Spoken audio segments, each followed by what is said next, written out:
The newly exposed crime of harvesting organs from live Falun Gong practitioners in mainland China has shocked and dismayed everyone.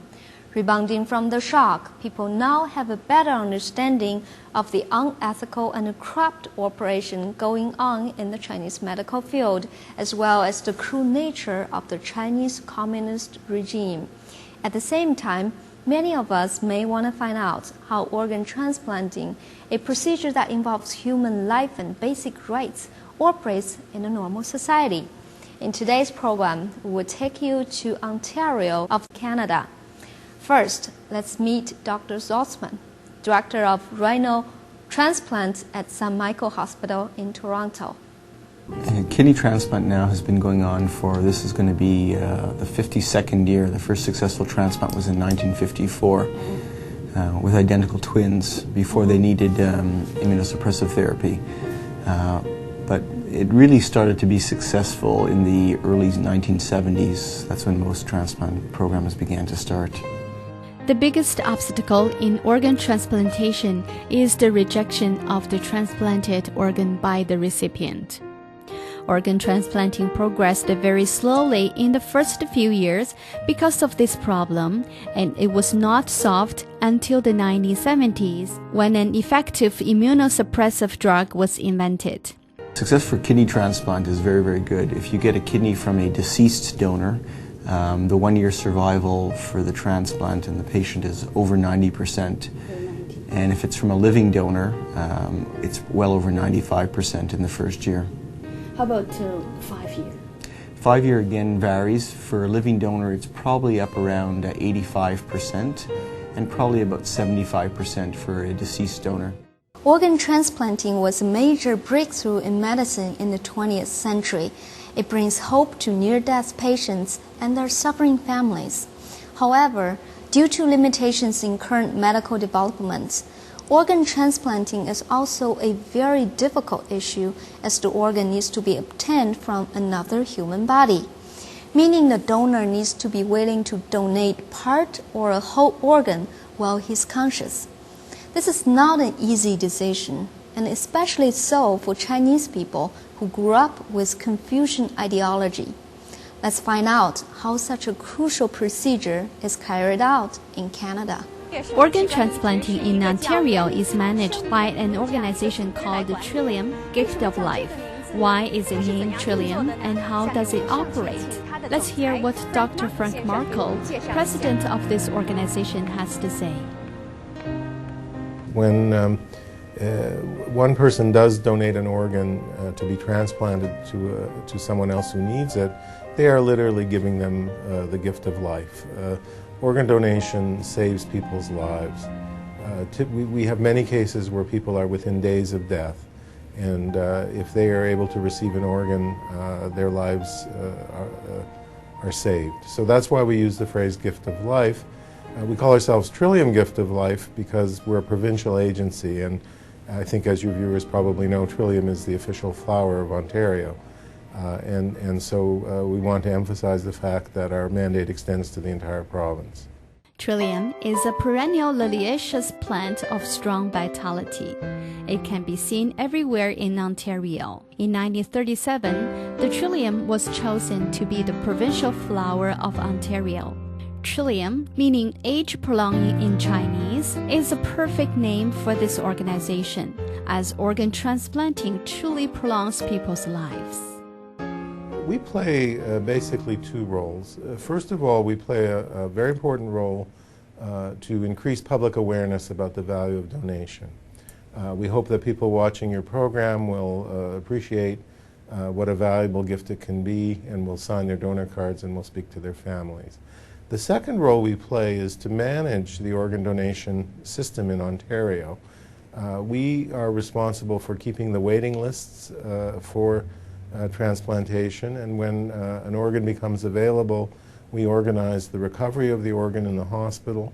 Our staff run the algorithms which decide who gets that organ, and we arrange for the transportation of the organ to the site where it is going to be transplanted. In Toronto, we do the highest percentage of living donor anywhere. Last year, for example, in our institution, 60% of our transplants were from living donor. In Canada, organ transplanting technology is very mature. The problem is that the number of donors is limited. Family members and friends are willing donors, but there are just not enough to take care of the thousands on the waiting list. Organ transplanting technology was developed within the last 30 years. This really is not long enough for people to know about it and accept it. It takes time and public education for people to want to volunteer to be a donor. And on average, in some parts of the country, like Toronto, people are waiting anywhere from 7 to 10 years. So we're not talking about weeks now, we're talking about years. Besides government regulation and doctors' implementation, non-governmental organizations also play a very important role in organ transplanting. The Kidney Foundation of Canada is such an organization. The Central Ontario branch of the Kidney Foundation of Canada is holding their annual spring fundraising dinner. The Kidney Foundation of Canada was established in 1964 by the Tarter family in Montreal. 42 years ago, young engineer Morty Tarter died of renal failure a few months after being diagnosed with kidney disease. His family vowed to establish a foundation to support renal research. This is one of the biggest annual fundraising events for the Central Ontario branch of the Kidney Foundation of Canada. All their expenses were paid by corporate and individual donations and fundraising activities. There are only 16 paid employees for this organization, and the rest of the enormous amount of social activities was carried out by volunteers. Marianne Kerr is the director of the Central Ontario branch. The mandate is, the vision really is to improve lives of people who are living with and affected by kidney disease, and we do that in a number of ways. One of our major priorities is to fund research into the cause and treatment of kidney disease, and so it's a very major priority. And then we provide a number of different direct patient services, so provide information, education. We have a peer support program which links newly diagnosed patients with someone who has perhaps been where they're going to be at some point in time, so that they can speak to one another and understand what might be coming down the pike for them. And it was a difficult thing for me to cope with. I actually stayed in denial until 1997, when I was told I had to Peer start. support indeed helped many newly diagnosed patients and their families to live through the toughest period of adjusting to the new situation. It also helped family donors to get rid of their worries and uncertainties. Many of them later become volunteers of the foundation and support others in the same way they had been helped. I've been doing volunteer work for quite a while for the Kidney Foundation. I think basically after my transplant in '97, I first got involved with the Kidney Foundation in peer support.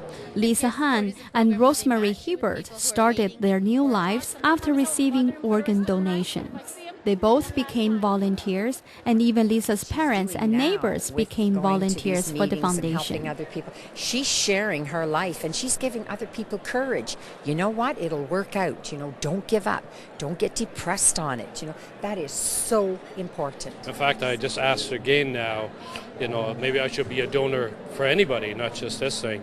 We have a wide range of volunteers: nephrologists, nurses, social workers, all kinds of healthcare professionals, absolutely. But we have a lot of folks who come to us, you know, because they knew someone who had kidney disease, they knew someone who donated organs, not necessarily kidney, but donated organs. It's a really, I think we have people from all walks of life, frankly, and all age groups. It's quite tremendous. To be honest, I couldn't even tell you right now the number, but we have thousands of volunteers.